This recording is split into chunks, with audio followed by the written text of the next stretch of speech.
آج ہم پڑھیں گے 8ویں جماعت کا تیسرا سبق درد دل کے واسطے پیدا کیا انسان کو۔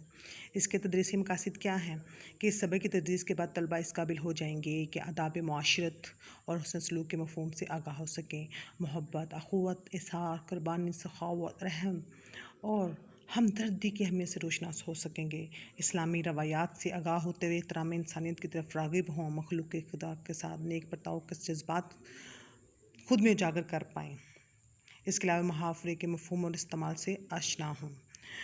اس کے خاص الفاظ کے معنی آپ کو اوپر نظر آ رہے ہوں گے، یہ میں نے سارے الفاظ کے معنی لکھ دیے ہیں۔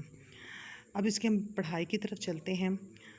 کرو مہربانی تم اہل زمین پر، خدا مہربان ہوگا عرش بری کر۔ اب وہ کہہ رہے ہیں کہ آپ زمین کے رہنے والوں پر اگر مہربانی کرو گے، اللہ تعالیٰ آپ پر مہربان ہوگا۔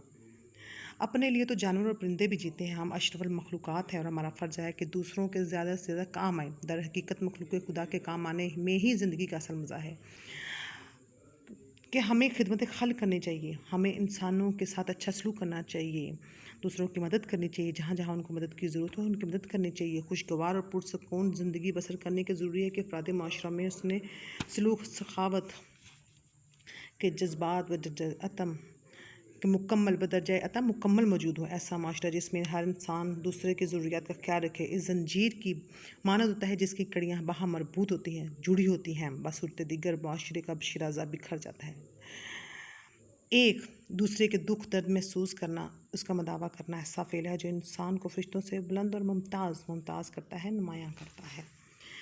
میر درد کے بقول درد دل کے واسطے پیدا کیا انسان کو، ورنہ اطاعت کے لیے کچھ کم نہ تھا کرو بیاں فرشتے۔ وہ کہہ رہے ہیں کہ فرشتے ہر وقت اللہ تعالیٰ کی عبادت میں مصروف رہتے ہیں، ہر وقت اللہ تعالیٰ کی اطاعت کرتے رہتے ہیں۔ صرف انسان اسی لیے بنایا ہے کہ وہ دوسروں کا احساس کرتے ہیں۔ مسلمانوں کی تاریخ آداب معاشرت کے مختلف پہلو مثلاً ہمدردی، سخاوت، محبت، اخوت، اظہار حسن سلوک و احترام انسانیت وغیرہ کی روشنی مسلسلوں سے بھری پڑی ہیں۔ اللہ رب العزت نے انسان کی فطرت میں محبت و ہمدردی کا جذبہ رکھا ہے۔ بعض لوگوں میں یہ جذبہ دوسروں کی نسبت زیادہ ہوتا ہے اور وہ فطری طور پر حسن نیت سے زندگی میں قدم قدم پر اس کا بھرپور اظہار کرتے ہیں۔ مدینہ منورہ میں خشک سالی کا دورہ تھا، لوگ شدید قحط میں مبتلا۔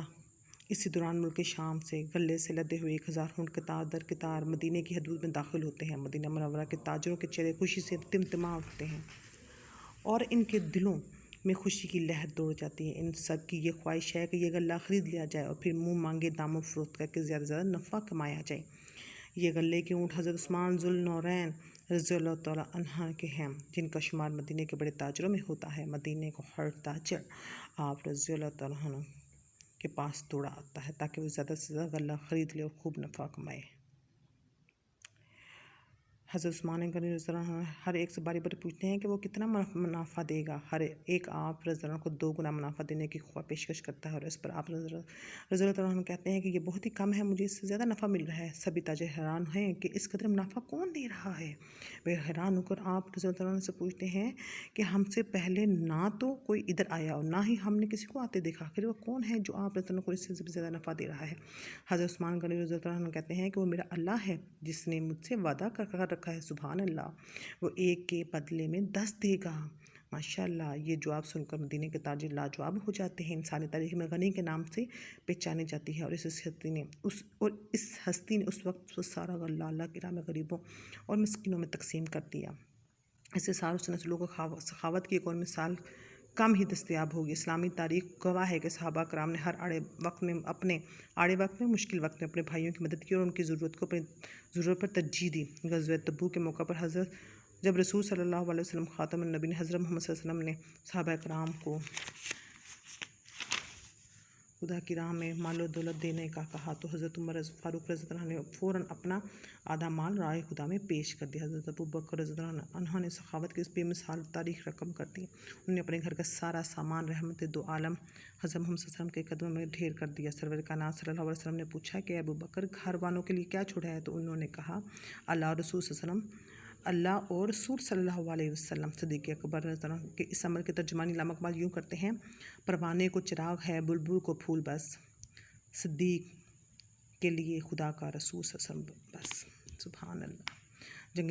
اسی طرح یہ جنگ یرموک کا واقعہ بیان کیا گیا ہے اس کے بعد بتایا گیا کہ ہمیں اپنے ارد گرد گلی محلے میں بھی ضرورت مندوں کی مدد کرنی چاہیے۔ یہ سب خدمت خلق کی مثالیں ہیں، اور ہمیں چھوٹی چھوٹی باتوں کا خیال رکھ کر اپنے معاشرے کو جنت کا نمونہ بنا سکتے ہیں۔ یہ چھوٹی چھوٹی جو چیزیں ہوتی ہیں یہی ہمیں کہاں سے کہاں پہنچا سکتی ہیں۔ اس طرح یہ کتابوں کی مثال دی ہوئی ہے کہ اگر ہم کتابوں کو نہ بیچیں، ضرورت مندوں کو دے دیں تاکہ وہ پڑھیں، ان سے استفادہ حاصل کریں۔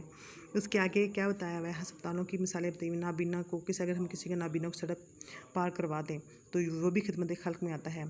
اس طرح پورے چیپٹر میں خدمت خلق کی بہت ساری مثالیں بیان کی گئی ہیں، اور ان کے الفاظ کے معنی بھی میں نے ساتھ ساتھ لکھ دیے تاکہ آپ کو اس سے آسانی رہے۔ یہی ہے نا، اس سے ہمیں اگر بھائی چارے کو فروغ ملے گا اور معاشرہ بھی ترقی کرے گا۔ دین اسلام بھی ہمیں یہی درس دیتا ہے کہ لوگوں میں سب سے اچھا وہ ہے جو لوگوں کو فائدہ پہنچاتا ہے۔ ہمیں چاہیے کہ ہم ضرورت مند کی مدد رنگ، نسل، زبان، مذہب اور علاقے کی تفریق کے بغیر صرف اللہ تعالیٰ کی خوشنودی کے لیے کریں۔ آگے اس کی مشق کو دیکھتے ہیں۔ یہ اس کی مشق ساری حل کی ہوئی ہے، آپ اس سے مدد حاصل کر سکتے ہیں۔ یہ دیکھیں۔